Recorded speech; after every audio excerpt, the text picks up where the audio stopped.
Hi, everybody, it's 314 React here. Today we are looking at Giants Citizen Kabuto, which is a third-person shooter. It was released in the year 2000, and it has a very 2000s feel to it. You can see just by the environment mapping there, the bump mapping on the water, and the sun flare there. Even the menu just has that 2000 kind of feel, similar to black and white. It looks absolutely amazing. It still has that spooky feel of PC gaming of the time. I'm running this with the custom 1.5 patch, which allows DirectX 9 and full screen, as well as some extra graphical settings, but still keep the overall aesthetic of the game. So let's have a look at the options. Got the model detail very high, we've got the lighting quality high, enhanced water effects high, shadow detail very high, weather detail high, sun flare on, object bump mapping on, which as far as I can see only works under the DirectX 9 renderer, landscape bump mapping, environment mapping, and full view distance, running at 1920 by 1080. So let's dive in and see how strange this game is.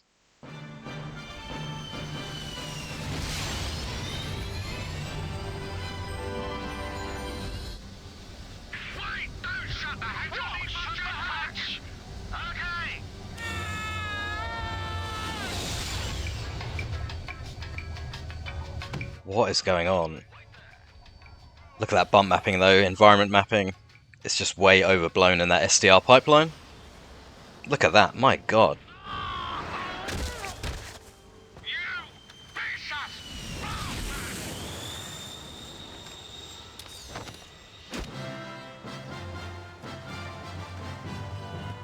Okay, so here we are in Giant Citizen Computer. I have no idea what that intro is about, but look at how good this game looks. Look at that bump mapping on the ground there. Can't see too much bump mapping on the characters yet, but they were extremely shiny, and anything that has a reflection in it, like an environment map, is so overblown. This kind of reminds me of Brute Force and Far Cry in a weird way.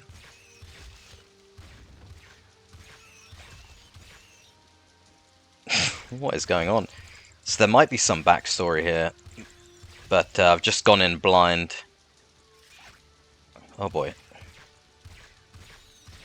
So the shooting is a little bit clunky, but that's pretty much what you can expect from the time. It is running very smoothly though. The 1.5 patch also enables VSync and triple buffering. I think this is actually running at 144 Hz. It just feels a little bit laggy. Look at that. The atmosphere, the graphics, the art style. Look at those distant lands. Even that sun flare is just very, very DirectX 7. I tried to run this in DirectX 7, but there was a few incompatibilities, and I think running it in DX9 maintains the overall look, so it still has that DirectX 7 look. I remember this bit from the demo that I played years ago, and it was running at like 10 FPS or something, because my system just couldn't handle it. It was like an old SIS chipset with a Duron 1300. Whoa, look at this map. It's one of those games where it is probably quite ahead of its time in terms of graphics. Look at the size of this area. They got this island here, island. This really is like Crysis. But again, it has that wonderful turn-of-the-millennium feeling. A bit like Munch's Odyssey as well. Oh, it's raining again. The sun just disappeared. Is that a dynamic weather system? God, this is amazing. I love this. Been meaning to play this for a while, but I didn't see it on Steam or GOG. I'm sure it wasn't on there. And then I checked, and suddenly it was on Steam.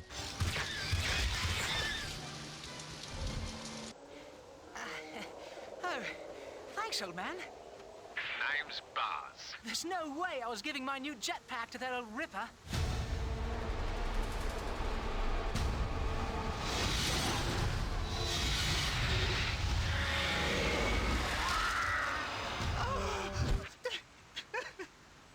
Please save them! What is going on? I think that's the voice of Pinky from Pinky and the Brain as well. Look at that nice stencil shadowing there. That's really cool. That'd have been really harsh on hardware back in the day. Oh, here we go, jetpack.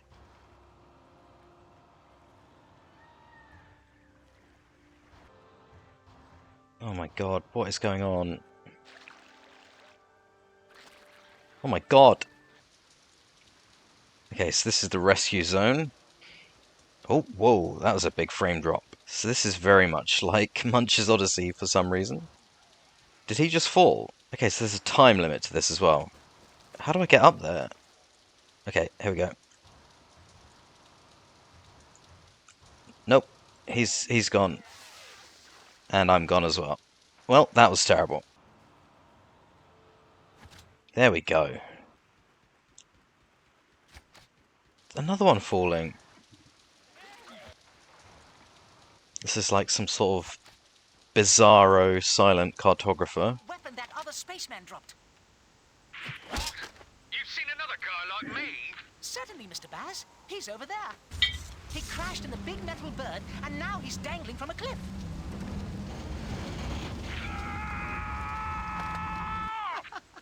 What a joker! So I missed a bit of the cutscene there, but the guy said well done, even though I only rescued 4 out of like 8 of them that were hanging on. But I've got a new weapon, which has even more particle effects to it. And I've got the jetpack. I think. Yeah.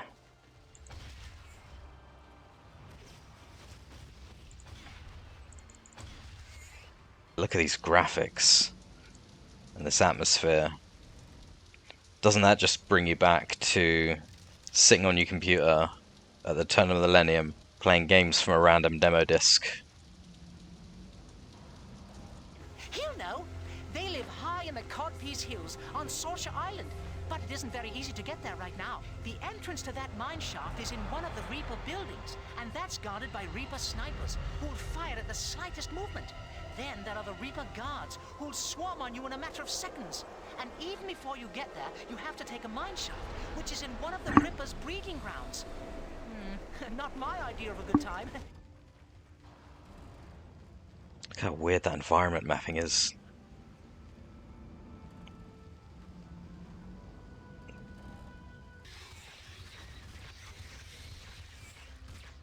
Oh hey, there's tree destructibility, so it is like Crisis. Got all the particles as well. What's with all these old games that were just so far ahead of their time? Let's check the map. So we've gone from here, around here, up here. It's not like a huge area, but it's still pretty impressive for the time. Probably, what, 128 megabytes of RAM would be a lot. So I'm guessing these 4 islands are part of the first level. I'm not sure where those snipers are, so I'm just going to wing it. Okay, so it's the control button. Okay. Left control. Right click. Simple enough.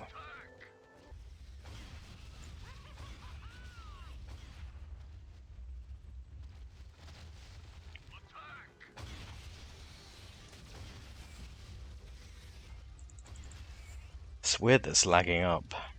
And there's also some depth issues with the rain there. It's being occluded by that bridge for some reason. So we do have bump mapping on with the characters, but I'm not really seeing it. Can we turn it off? Oh boy, there's the snipers.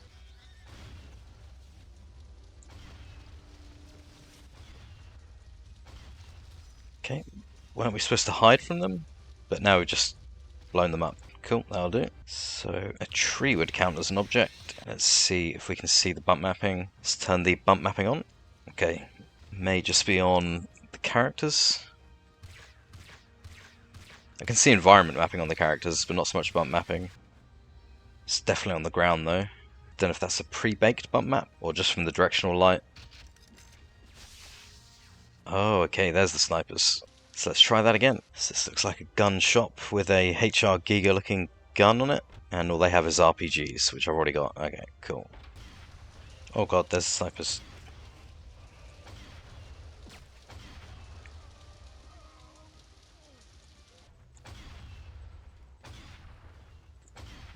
Not sure how good the AI is at handling these enemies. Snipers are gone. I really remember these houses for some reason from the demo, just to look at them. Really cool kind of lighting effect on them. Haven't got anti-aliasing on. There is an option in the patch 1.5 menu, but it was grayed out and wouldn't let me choose anti-aliasing for some reason.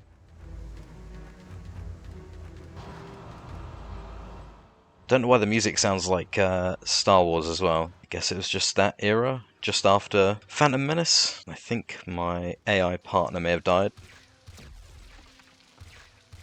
Okay, destructibility. Look at that. That is way better than anything in Battlefield 6. That is actually quite impressive. Don't know how he went from physics like that to the physics in Red Faction Guerrilla 9 years later to physics that are nowhere near Red Faction Guerrilla 16 years later. But there you go.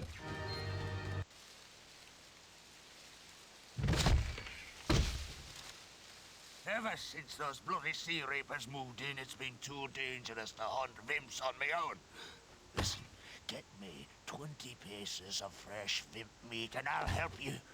Is this back before this was a trope in video games? Go and collect 20 things. Did the trope start here? I don't know. God, that looks amazing. Art style is just bizarre. Okay, so there are cheat codes for this game. T for the console, FR displays the frame rate, and yep, 144. And then all missions are good to go. Apparently unlocks all the missions. There we go. So you got the mech stories, Delphi story, races, more Delphi Kabuto story, giants. Let's try Delphi story.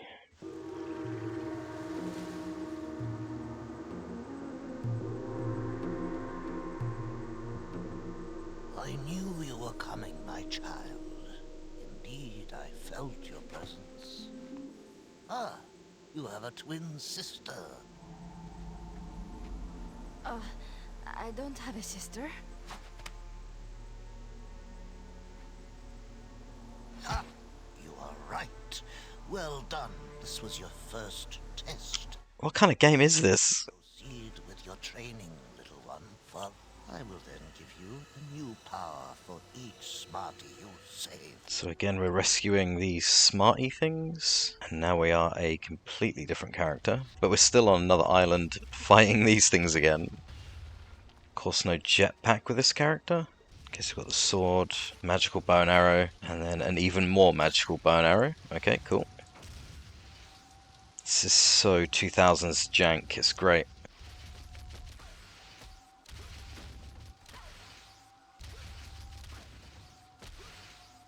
Oh my god. How is this bow and arrow more powerful than the guns the mechs were using? Oh, but she can jump, whereas the mechs relied on the jetpacks. And she can swim. And speed swim.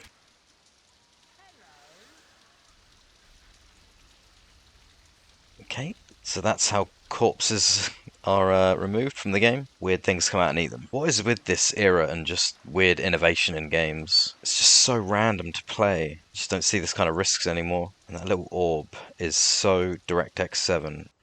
Okay, so this character can regenerate in water. It's like the Zen pools in Half-Life. Oh, and those ripple effects in the water are great.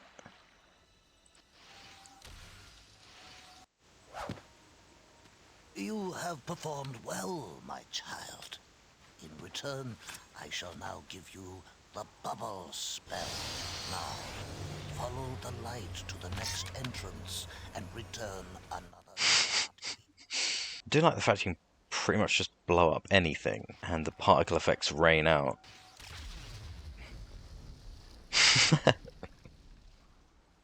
There's this random picture in here. Oh, look at that. DirectX 7 lens flare. Again, I'm not sure why the frame rate's dropping. This is very Morrowind, this area. This area is really nice architecture, but the gameplay is a little bit repetitive, really. Just shooting the same enemies a lot, and then doing a lot of fetch quests. But it was the year 2000, so different time for gameplay. But the art style is great, the graphics are nostalgic, the music is unique. It's just that 2000s graphics style that really brings it home. It's exactly that kind of weird game you'd find a demo of and just play it like during the school holidays or something and just wonder what the hell you're playing. Boy, this is difficult. I think I'm on easy as well. So I've finally gotten through that area which had about 1 million enemies in it, and I found out that there is ways to throw mines with the B key, give yourself health with the H key, if you have those items. The R key switches you to first person, which I've just found out about, and then the F key is the special camera, apparently. Again, what kind of game is this? And you can select spells by pressing left shift and clicking here, I believe, so We need to get around to that dude on top of this ledge and save him with a bubble spell. I guess the same people that made this did make MDK, and that was quite a strange game as well, so I guess it makes sense. The scale is so impressive, and you're seeing all that distant land. On my computer back in the day, like I said, it ran horrendously slow, so there we go. I'm guessing it was a little bit ahead of its time in terms of graphics and technology. I mean, all this would have been pretty hard on the CPU and the GPU. If you didn't have a GPU that had hardware TNL, your CPU would be handling all that as well. And all the RAM it would take up, VRAM, the textures, the bump mapping, environment maps, all these other effects. And it's about a year before the Xbox came out, so it's kind of that level of graphical fidelity before the Xbox ever came out. These mines that feature more like grenades, fair enough.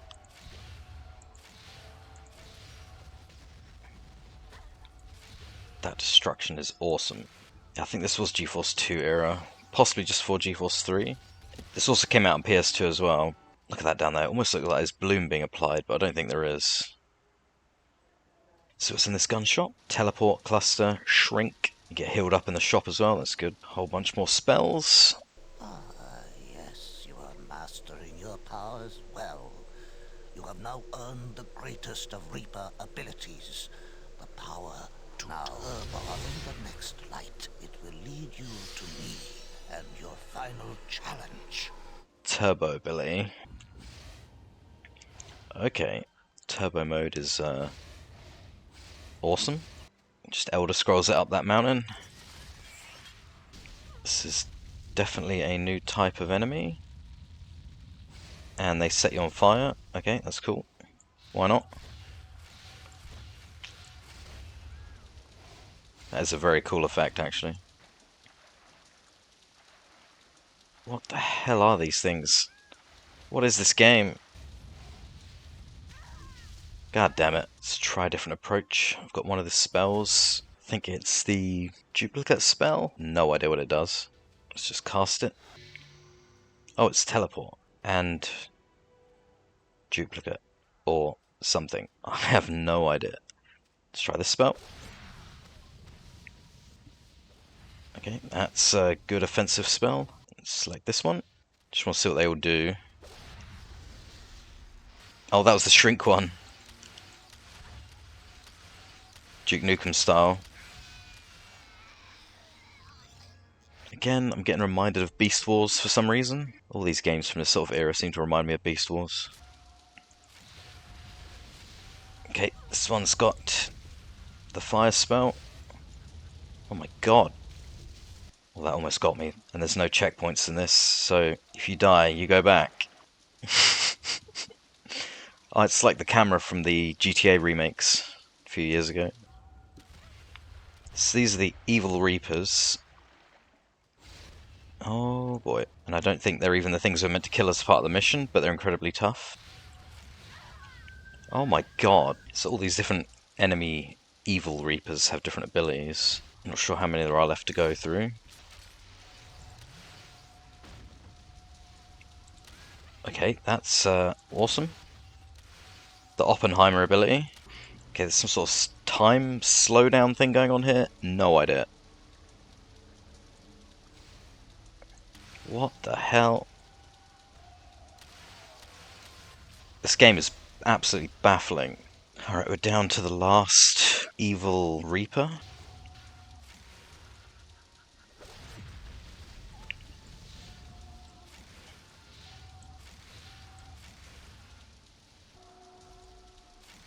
These arrows glow so much you can't see where you're aiming. Oh god, it's the slow-mo again.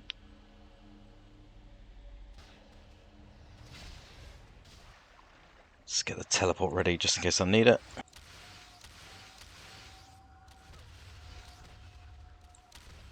This could be one of those games where the context of the story is given in the old manual, so you'd actually have to physically read the manual in the game, but no idea. Just going in blind, which is sometimes the best way to go. You just try and figure it out as you go along without loads and loads of exposition dumps and cutscenes. Sometimes the best way to drop into a story. the complete opposite of something like Anthem or Destiny. We have to read loads of nonsense and... God damn it. Watch loads of cutscenes to really understand what's going on. Alrighty, now we've got full health. Saved all the best ammo for this final Reaper. The annoying thing is that when you're on fire, going into the water doesn't put it out. Okay, just in case it wasn't quite difficult enough. There's some extra enemies there as well. Okay, this is way too hard. What is going on? I am going to use that as a chance to move to the final character you can play, which is the Kabuto. Ta, mate. Right, Sappho's dead. Now, let's get our asses off to planet Majorca. Please, you must stay. This island is the gateway to hundreds of other smarty villages. You must protect them. Alfie, don't worry.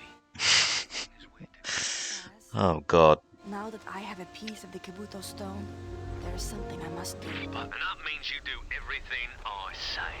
You got it? Come on, where's your sense of honor, lads? Would you really feel comfortable heading off to planet Majorca and leaving the Smarties defenseless? We've got to help Delphi. Yeah, she may look different from us, maybe slightly taller and a different... Oh, there's some bump mapping. I love her. You hear me? She says not to be frightened, Baz, for the Kabuto stone has transformed her.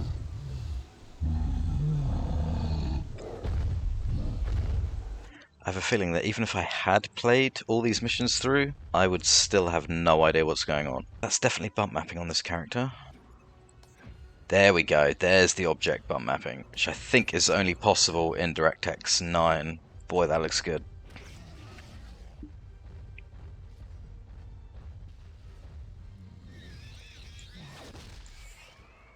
God damn. So yeah, there's a ton of variety in gameplay in terms of characters, levels, the sort of RTS elements. But it is a fever dream of a game, a DirectX 7 fever dream. Oh, look at that rainbow.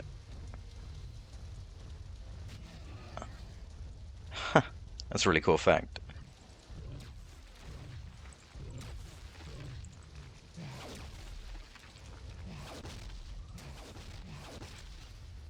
I'm not sure what it was with games around this sort of era that had islands like this, like Exile, this, Battlezone, Black and White, Halo.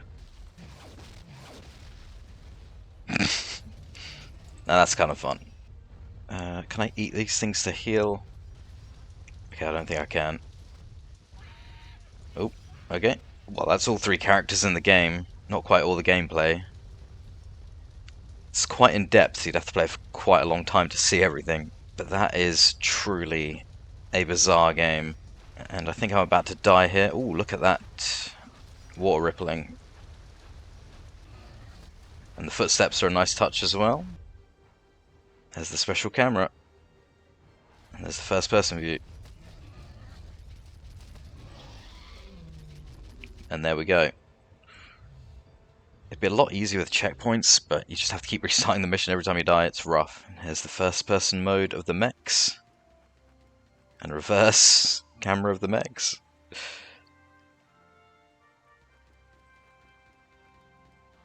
A truly bizarre game. I've only been playing for a couple of hours and it feels like I've been on a journey for years. But I think that is probably the best place to wrap it up. I don't know how it has that 2006 HDR look and bloom look without actually having HDR or bloom. So I guess it was ahead of its time by half a decade in that way. So that is Giant Citizen Kabuto, a completely bizarre fever dream of a video game from the year 2000. Really interesting to play through it. I don't think I've even touched on half the gameplay in it, so if this video does well, I may do another video diving further into the base building and the multiplayer, as well as some of the later levels. But for now, if you like the video, drop a like, subscribe, hit the little bell, really helps. There's a new video every week on video games and technology. Leave a comment, let me know what you think of the game, and if you played it yourself back in the day. I hope everyone's staying safe, and I will see you in the next video.